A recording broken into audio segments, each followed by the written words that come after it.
Ration కార్డులకు సంబంధించి జనవరి 26వ తారీఖు నాడు మేము లాంఛనంగా ప్రారంభిస్తామని చెప్పి గతంలో కేబినెట్ సమావేశం అయిన తర్వాత ప్రకటించడం జరిగింది. మీ అందరికీ తెలిసిందే. దీనికి సంబంధించి ఇచ్చినటువంటి షెడ్యూల్ ప్రకారం గ్రామ సభలు నిర్వహించి ఆయా గ్రామ సభల్లో ముఖ్యంగా రేషన్ కార్డులకి ఇందిరమేళకు సంబంధించి అర్హత కలిగిన లబ్ధిదారులందరి దగ్గర నుంచి కూడా అప్లికేషన్లు తీసుకొని వాటన్నిటినీ క్రోడీకరించి ఎలిజిబిలిటీ ఉన్నటువంటి వాళ్ళందరికీ ఇవ్వాలనేదే రాష్ట్ర ప్రభుత్వం యొక్క లక్ష్యం. అందులో భాగంగా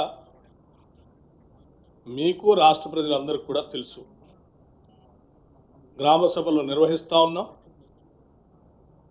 అందులో పెద్ద ఎత్తున ఇళ్ల కోసం రేషన్ కార్డుల కోసం అప్లికేషన్ వచ్చినటువంటి విషయం కూడా మీకు తెలుసు. వచ్చినటువంటి ఈ లక్షలాది అప్లికేషన్స్ని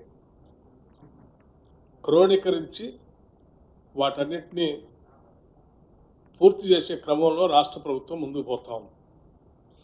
అందులో భాగంగా జనవరి 26 నాడు అత్యంత పరమ పవిత్రమైనటువంటి ప్రజాస్వామ్య భారతదేశానికి భారత రాజ్యాంగాన్ని అమలు తెచ్చుకున్నటువంటి రోజు. అటువంటి పవిత్రమైనటువంటి రోజు రాష్ట్ర ప్రజలకి అంకితమై వారి అభివృద్ధి కోసం రాష్ట్ర ప్రభుత్వం తీసుకున్నటువంటి ఈ కార్యక్రమాలను అమలు చేయాలని, లాంఛనంగా ప్రారంభించాలని గతంలో కేబినెట్ నిర్ణయం చేసి దాన్ని ప్రారంభించడం కోసం రేపు రాష్ట్ర వ్యాప్తంగా చెప్పిన మాట ప్రకారం, ఇచ్చిన వాగ్దానం ప్రకారం రాష్ట్ర వ్యాప్తంగా లాంఛనంగా ప్రారంభోత్సవం చేస్తూ ఉన్నాం.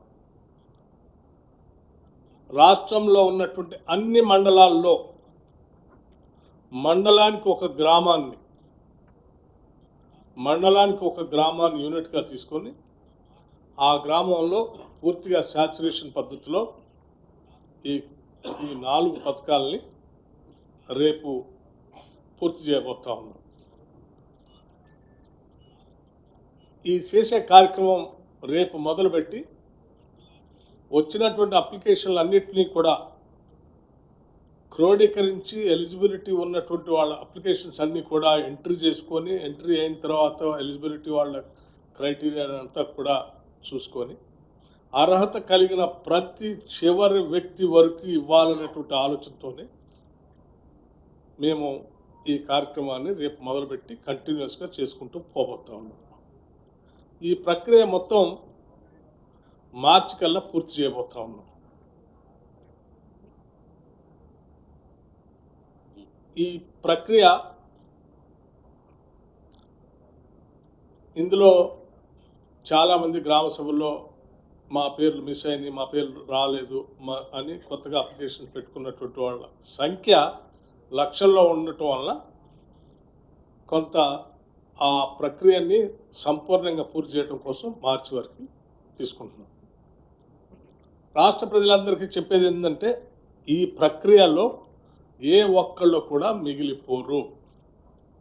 ఉదాహరణకి రైతు భరోసా సంబంధించి వ్యవసాయ యోగ్యమైనటువంటి ప్రతి ఎకరానికి ఇచ్చేటువంటి కార్యక్రమాన్ని ఇప్పటికే ప్రకటించాం. దాంట్లో ముందుకు పోతాం.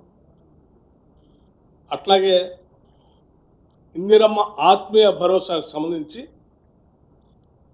భూమి లేని వ్యవసాయ కూలీలు EGS Mahatma Gandhi national employment guarantee స్కీమ్లో రిజిస్టర్ చేసుకొని కనీసం 20 రోజులు పని దినాలు సంవత్సరంలో పనిచేసినటువంటి వాళ్ళందరికీ ఇవ్వబోతూ ఉన్నాం.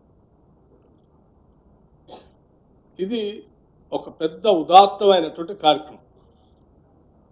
ఇంత ఉన్నతమైనటువంటి కార్యక్రమాన్ని ఈరోజు మీ అందరి ముందు సంతోషంగా ప్రకటించడానికి ప్రత్యేకంగా ఈ ప్రత్యేక పత్రికా సమావేశాన్ని ఏర్పాటు చేశాం.